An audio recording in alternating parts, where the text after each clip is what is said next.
अच्छा, कभी ऐसा हुआ है कि किसी से इतना डर लगे कि उनके सामने आते ही आवाज ही हलक में अटक जाए? आज हम कैथरीन मैन्सफील्ड की कहानी द लिटिल गर्ल में एक ऐसी ही बच्ची से मिलेंगे जिसका नाम है केजिया। और ये कहानी देखिए सिर्फ एक पिता बेटी के रिश्ते के बारे में नहीं है।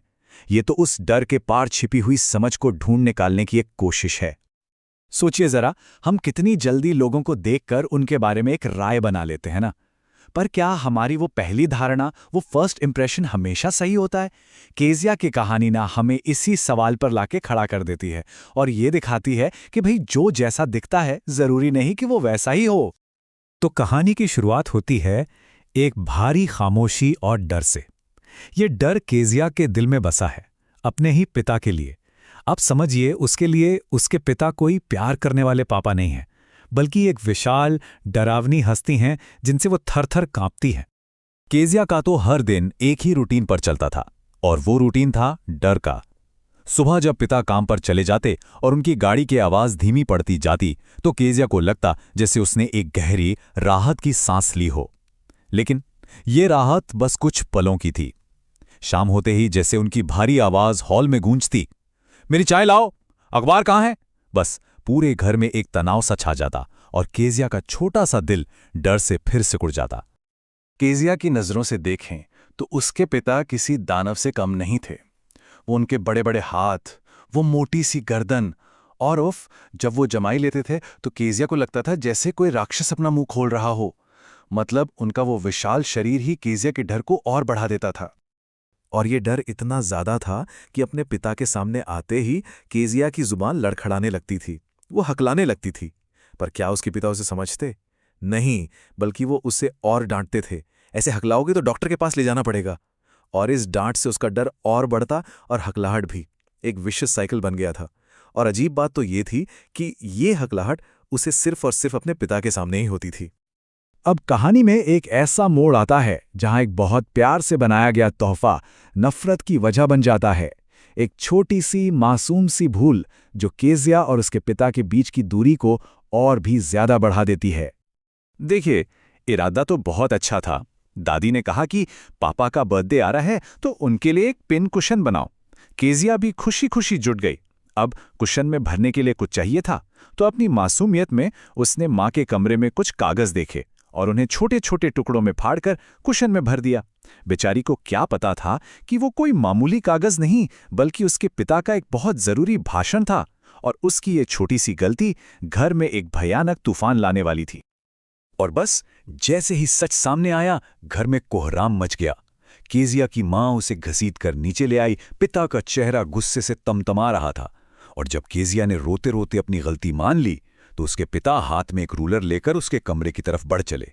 जरा सोचिए, वो पल केजिया के लिए कितना खौफनाक रहा होगा। पिता ने उसे सजा देते हुए कहा, ये तुम्हें सिखाने के लिए है कि जो चीज तुम्हारी नहीं है उसे कभी नहीं छूते। शायद उनके लिए ये अनुशासन था, पर केजिया के लिए, उसके लिए ये सिर्फ बेरहमी थी। उसके प्यार से बनाए तोहफे के पीछे जो भावना थी उसे पूरी तरह कुचल दिया गया, और उस दिन उसके दिल में पिता की छवि हमेशा के लिए एक जालिम इंसान की बन गई। इस घटना के बाद तो केजिया ने बस ये मान लिया कि दुनिया के सारे पिता ऐसे ही होते हैं, सख्त और गुस्सैल। पर क्या वाकई ऐसा था? जल्द ही उसकी आंखों ने कुछ ऐसा देखा जिसने उसकी इस पूरी सोच को जड़ से हिलाकर रख दिया। एक दिन उसने अपने पड़ोस में रहने वाले मिस्टर मैकडॉनल्ड को देखा। वो अपने 5 बच्चों के साथ खेल रहे थे, हंस रहे थे, उन्हें अपने कंधों पर बिठाकर घुमा रहे थे। वो एक खुशमिजाज, प्यार करने वाले पिता थे। और उस पल केजिया को पहली बार यह एहसास हुआ कि अच्छा, पिता तो ऐसे भी हो सकते हैं, तो फिर उसके अपने पिता ऐसे क्यों नहीं हैं? कहते हैं ना, कभी कभी सबसे घना अंधेरा ही सुबह की पहली किरण लेकर आता है।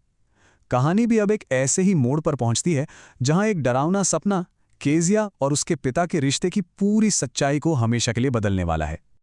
एक रात की बात है। घर में माँ और दादी नहीं थीं, वो अस्पताल गई थीं। और ठीक उसी रात केजिया को वो भयानक सपना फिर से आया।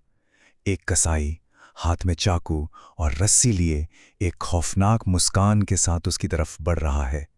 वो भागना चाहती है, चिल्लाना चाहती है, पर हिल भी नहीं पा रही। उसके गले से बस एक चीख निकलती है, और उस चीख के साथ जब उसकी आंखें खुली तो सामने जो नज़ारा था उस पर उसे यकीन ही नहीं हुआ।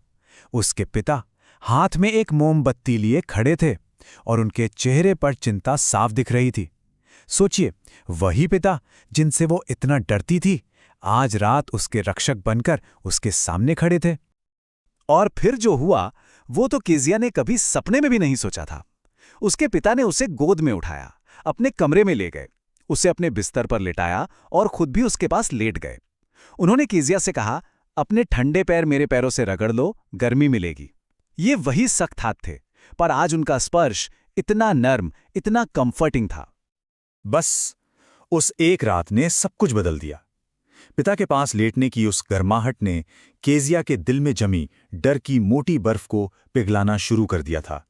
अब वो अपने पिता को एक बिल्कुल नई नज़र से देखने वाली थी। अपने पिता के सीने से लगकर लेटे हुए केजिया को पहली बार बहुत सुरक्षित महसूस हुआ। उसने सोचा, अरे ये तो उतने भी बड़े और डरावने नहीं हैं। और फिर अचानक उसे सब समझ आ गया कि उसके पिता दिन भर कितना काम करते हैं। वो इतना थक जाते हैं कि उनमें मिस्टर मैकडॉनल्ड्स की तरह खेलने की ताकत ही नहीं बचती। उनकी सख्ती, उनका गुस्सा, वो नफरत नहीं थी, वो बस उनकी थकान थी। और जब उसने अपने पिता के दिल की धड़कन सुनी तो उसे सब कुछ साफ हो गया। ये धड़कन किसी राक्षस की नहीं थी, ये एक प्यार करने वाले इंसान की थी। और उसके मुंह से बस धीरे से निकला, आपका दिल कितना बड़ा है पापा। बस उस एक पल में डर हमेशा हमेशा के लिए समझ में बदल गया। और ये कहानी हमें इसी सवाल के साथ छोड़ जाती है कि क्या सच में कुछ लोग जिन्हें हम सख्त समझते हैं वो बस अपना प्यार एक अलग तरीके से दिखाते हैं। ये कहानी हमें याद दिलाती है कि किसी को जज करने से पहले शायद हमें उनके गुस्से के पीछे की थकान और उनकी सख्ती के पीछे छिपी जिम्मेदारियों को भी देखने की कोशिश करनी चाहिए। क्योंकि कभी-कभी प्यार वही होता है, बस उसे देखने का हमारा नजरिया सही होना चाहिए।